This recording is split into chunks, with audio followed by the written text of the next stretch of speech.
नमस्कारम। आज हम आपको शनि प्रदोष व्रत के बारे में बताने जा रहे हैं।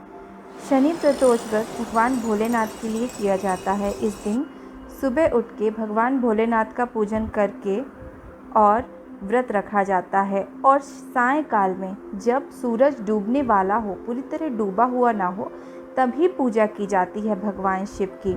भगवान शिव की पूजा बहुत ही सरल है। उनका दूध और जल से अभिषेक करें, फिर जो भी आपके पास मौसमी फल हों, फूल हों, धतूरा, बेलपत्र, ये सब अर्पित करें और कुछ मीठा घर में बना लें। चाहे खीर, लड्डू, मिठाई, हलवा जो भी बना सकें आप बना के भगवान को भोग लगाएं और उसी को खाएं। एक टाइम आप भोजन कर सकते हैं और एक टाइम आपको केवल फल खाना पड़ेगा। इस व्रत में नमक भी एक समय खाया जा सकता है। यदि आप नमक ना लें एक समय तो बहुत अच्छा है।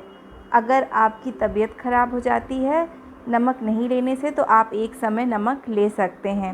शास्त्रों में कहा गया है, इस व्रत को श्रद्धा भाव के साथ करने से अति शीघ्र कार्य सिद्ध होकर अभीष्ट फल की प्राप्ति होती है। इस व्रत को करने से जीवन के सभी कष्ट दूर होते हैं और सहस्त्र गोदान का पुण्य प्राप्त होता है।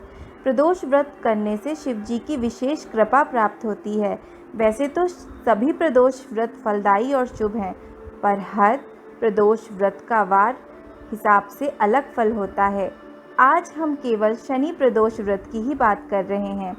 शनि प्रदोष व्रत को शत्रुओं के विनाश के लिए किया जाता है और शनि भगवान का अगर कोई कुंडली में दोष हो तो उनकी भी कृपा प्राप्त करने के लिए किया जाता है।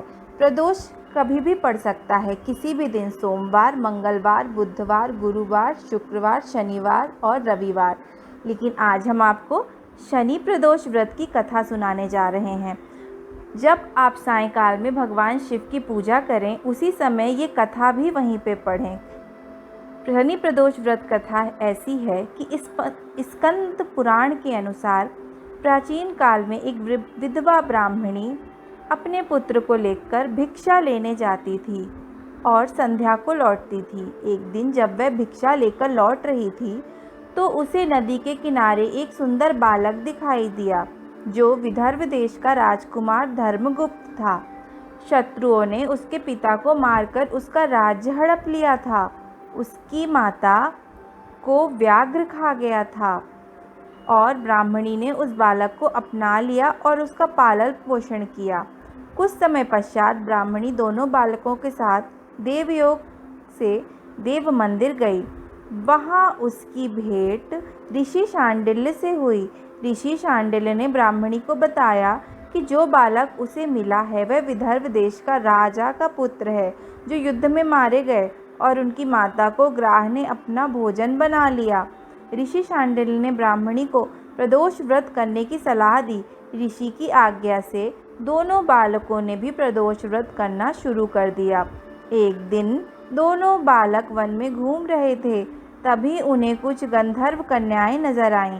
ब्राह्मण बालक तो घर लौट आया, परंतु राजकुमार धर्मगुप्त अंशुमति नाम की गंधर्व कन्या से बात करने लगा।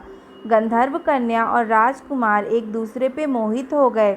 कन्या ने विवाह करने के लिए राजकुमार को अपने पिता से मिलवाने के लिए बुलाया, लेकिन दूसरे दिन जब वह दोबारा गंधर्व कन्या से मिलने आया, गंधर्व कन्या के पिता ने बताया कि वह विदर्भ देश का राजकुमार है। भगवान शिव की आज्ञा से गंधर्वराज ने अपनी पुत्री का विवाह राजकुमार धर्मगुप्त से कराया। इसके बाद राजकुमार धर्मगुप्त ने गंधर्व सेना की सहायता से विदर्भ देश पर पुनः आधिपत्य प्राप्त किया। यह सब ब्राह्मणी और राजकुमार धर्मगुप्त के प्रदोष व्रत करने का फल था। स्कंद पुराण के अनुसार जो भक्त प्रदोष व्रत के दिन शिव पूजा के बाद एकाग्र होकर प्रदोष व्रत कथा सुनता या पढ़ता है, उसे 100 जन्मों तक कभी भी दरिद्रता नहीं होती है और शत्रुओं पे वो हमेशा विजय पाता है। अब हमारी कहानी यहीं समाप्त होती है। इस तरह से पूजा करने के बाद आप भगवान भोलेनाथ की आरती करें। आरती की थाली में थोड़ी दक्षिणा रखें और भगवान को प्रणाम करें। अब हमारी कहानी और व्रत की विधि हम यहीं समाप्त करते हैं। हर हर महादेव।